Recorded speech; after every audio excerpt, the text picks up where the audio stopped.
This is part 9 of our series, The Invisible Return of Jesus Christ. And yes, I continue to receive flack from this series, and that's understandable. There are a lot of people who hold on to unbiblical traditions, and we all have some baggage that we're still carrying from our futuristic and human-centered ways of thinking. Basically, we all are born Pharisees at heart. That's our natural inclination. And so we oftentimes respond, much like those at the time of Jesus did, to his proclamations of the nature of the kingdom, his miracles, his person, of course, and his presentation that he alone saves and that we are unable to save ourselves. But this issue of the expectation of a physical kingdom has to be refuted from Scripture, and it has to be shown to be a fleshly expectation. And whether you're a postmillennialist or a premillennialist or amillennialist, when you are expecting a physical Jesus with a physical kingdom, you're just like the Pharisees. You are. And I know that we all don't want to be like the Pharisees. Okay, so we're trying to throw off as much Pharisaic baggage as possible. But we always uphold the person and finished work of Jesus Christ. He's Almighty God, Yahweh, Almighty, and he paid the penalty for sin, and he effectually removed sin for all those who believe on him. And that faith in Jesus Christ, of course, is a gift. Now, Jesus said in John 6, "You're following me because your bellies were filled." In Philippians, I believe it's chapter 3, it describes the Pharisees or the circumcision as those whose God is their belly and whose glory is their shame, right? Their own works, that's their glory. It's shameful. Their God is their belly. They wanted a physical kingdom. They wanted physical satisfaction. So what we're going to do is continue working through this large context of 2 Corinthians chapters 3 through 6. And chapter 4, it's no doubt, it's a difficult passage, but it is definitely dealing with that transitionary period from the resurrection of Jesus to the destruction of the temple. So let's get started on this.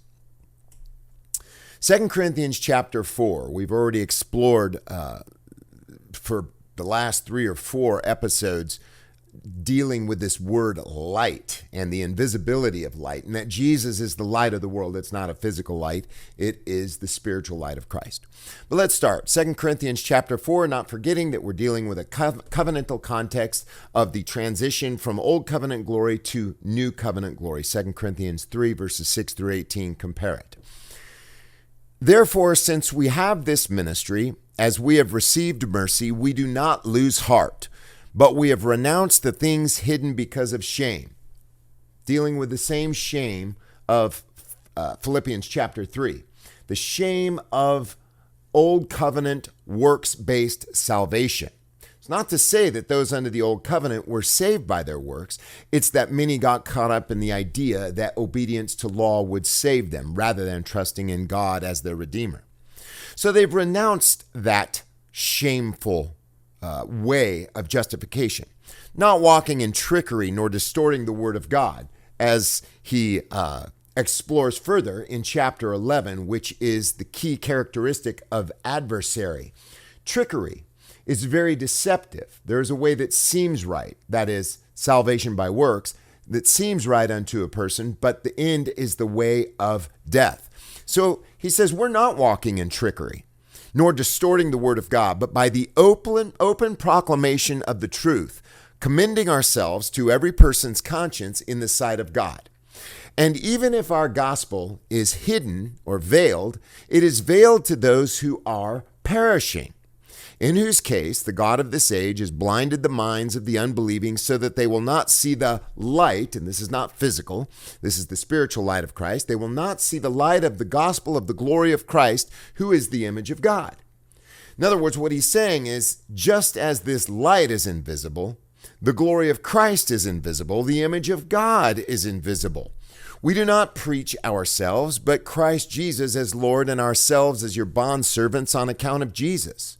For God, who said, "Light shall shine out of darkness." Now watch, he explains the nature of that light, is the one who has shone in our hearts to give the light of the knowledge of the glory of God in the face of Christ. This is all spiritual. The face of Christ is spiritual. This is a marital picture here. The face of Christ, face to face. We shall know as we are fully known, and we now have that blessing. But we have this treasure in earthen containers.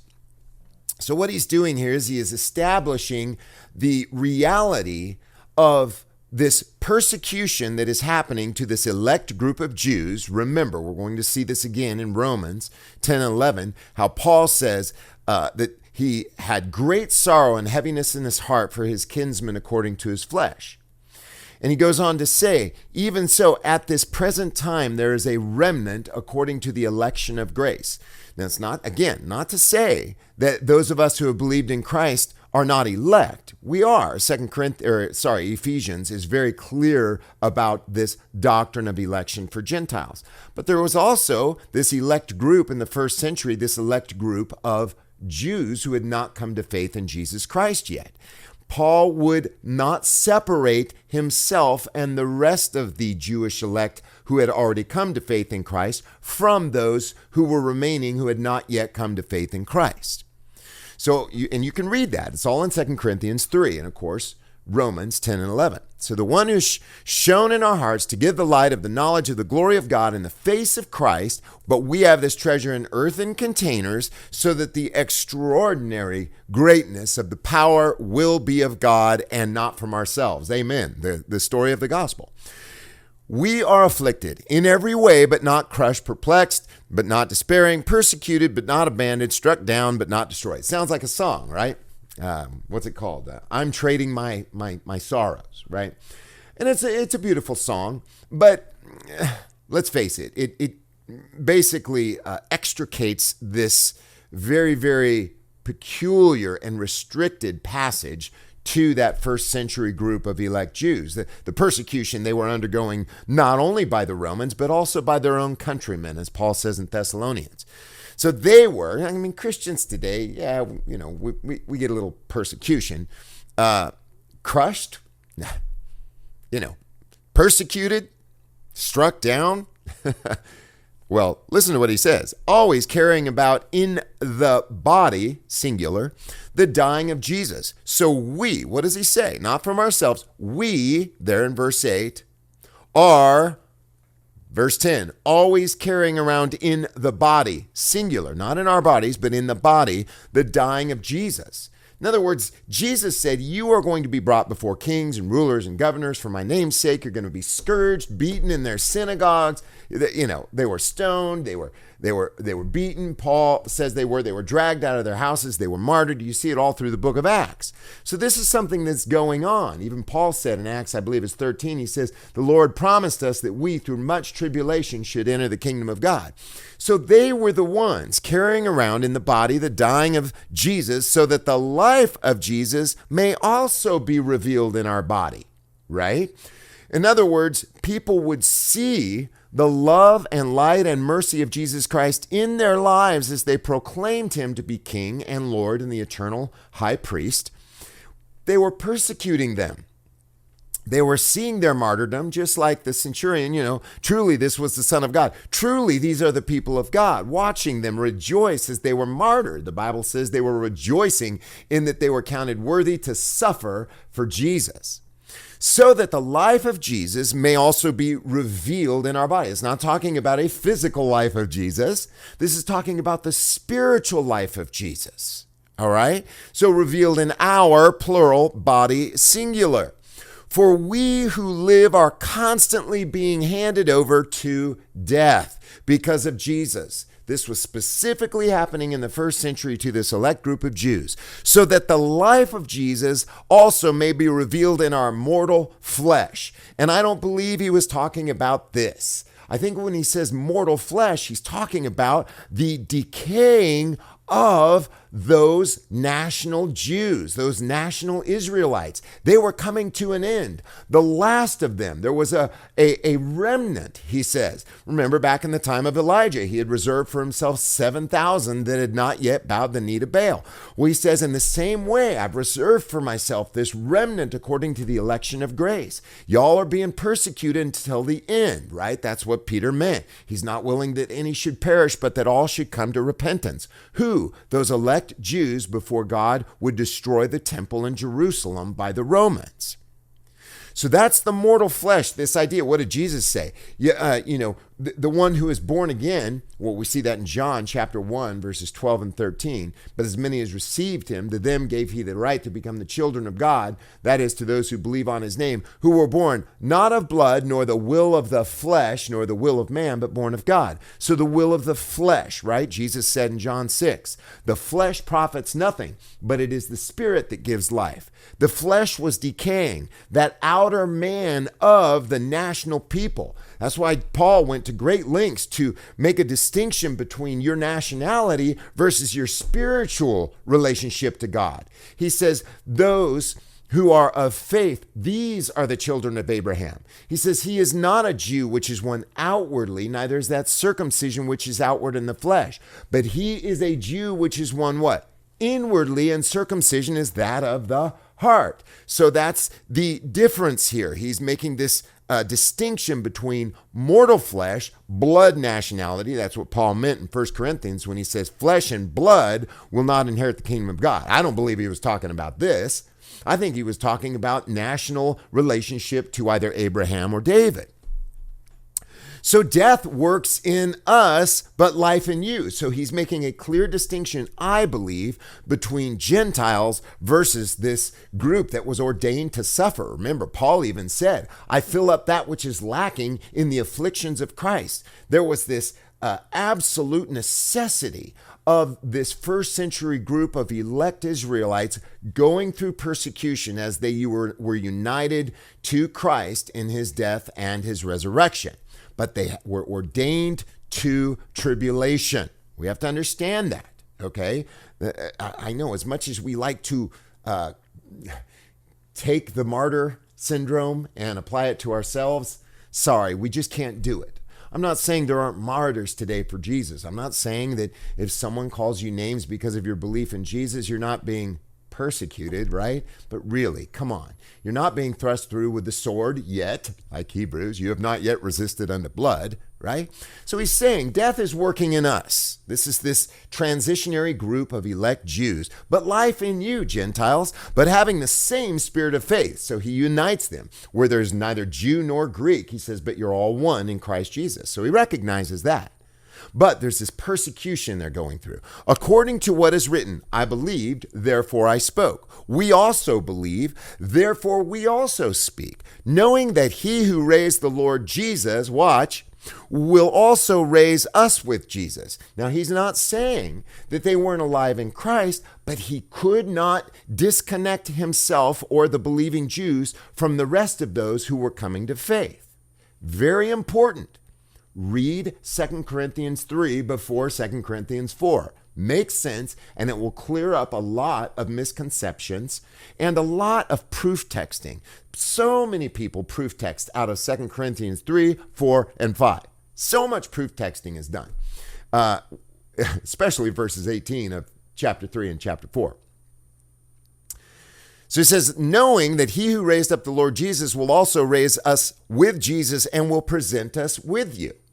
All right. So he's saying, hey, we're going to go through this death, but then we're all ultimately going to be presented together as all the children of God, when the children of God will be made manifest. Romans chapter 8. For all things are for your sake, so that grace, having spread to more and more people, will cause thanksgiving to overflow to the glory of God. Hallelujah. That's the goal of all things, that thanksgiving would overflow to the glory of God. Amen. Right? Therefore, we do not lose heart, but though our outer person, right, this national people, it's being washed away. It's being done away with. God is doing away with a national people, and he is bringing in an eternal spiritual people, a new covenant Israel, a new covenant temple. 2 Corinthians 6:16, Galatians 14 through 16. So that our outer person is decaying, yet our inner person is being renewed day by day. In other words, that's what's demonstrating the life of Christ. Okay? Yes, they're being put to death. Ultimately, God is going to completely do away with the national Jewish Israelite people. He's going to do away with it. You say that's anti-Semitic. No, it's not. It's not anti-Semitic at all. Jesus said to the Pharisees, the kingdom of God is going to be taken from you. Psalm, I believe it's 21, deals with this issue very much, where God says he's going to cut off their posterity, right? It's a spiritual people now, a spiritual nation. Again, it doesn't mean we're anti-Semitic, but you can't trace your DNA. You can't. None of us are trying to argue for some significance because of DNA. And if you believe that Jews should be privileged, professing Jews should be privileged because of their DNA, you're waxing old covenant. The Bible says that God would punish those who said they were Jews, but were not, but were of the synagogue of Satan. Everyone who claims to be Jewish but doesn't love Jesus is of the synagogue of adversary, false accuser, diabolos, right? Slanderer, anyone. Doesn't matter who, whether, it's someone who just adopts the Jewish religion or someone who actually thinks that they are Jewish and that has significance.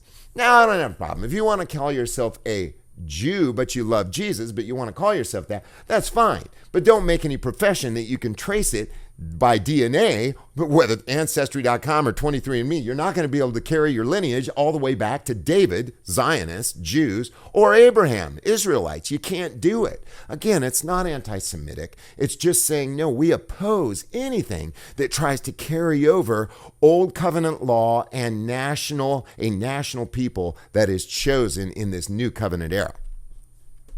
For our momentary light affliction is producing for us an eternal weight of glory, unseen, far beyond all comparison. You say, how do you know this is unseen? While we look not at the things which are seen. He's actually saying, look, this is not our eyesight, right? That's exactly what Paul said in Colossians, where he says, set your affection on things above, not on things on the earth. He's saying, don't look on old covenant things, rudiments, elements, stoichion, right? He's saying, don't set your affection. We don't look at those things anymore. What do we look at? We do not look at the things which are seen, those things that are fading away. A national people, a genetic people, a physical temple, high priests who would sin and die. We're not looking at those things anymore. The law of Moses, rituals, ordinances, holy days, Sabbaths, new moons. We're not looking at those anymore. He says, we do not look at the things which are seen, but the things which are not seen. For the things which are seen are temporal, but the things which are not seen are eternal. We are looking upon the things which are not seen. That's what he says. We are looking, we're staring in the face. Jesus is not seen. You say, oh, how can you say that? Timothy, now unto the King, eternal, immortal, invisible. We look upon him. He's not seen, but we look upon him. We must compare spiritual things with spiritual. 1 Corinthians chapter 2. Yes, we're looking at Christ in the face. Yes, we're seeing the Son of God. Even Jesus says that. In order to be considered raised to life, you first have to, see the Son of God. In other words, all those people who are raised to life, it's synonymous with seeing Jesus. Seeing Jesus, all right? This is very important as we delve into this kingdom of God that is clearly invisible. All this is just clearly invisible. We do not look at the things which are seen, but at the things which are unseen. For the things which are seen are temporal. Christ was in the days of his flesh. That was temporal flesh. The temple, that was temporal. Physical Jerusalem as the city of God, that was temporal. We now have the new heavenly Jerusalem, the church itself, dressed in the robes of righteousness. That is eternal in the heavens, a house made without hands, eternal in the heavens, as we are going to see in our next episode. God be with you, and I hope that this has thoroughly edified you and encouraged you, and maybe you've learned something to look at this context covenantally rather than cosmologically. God bless you.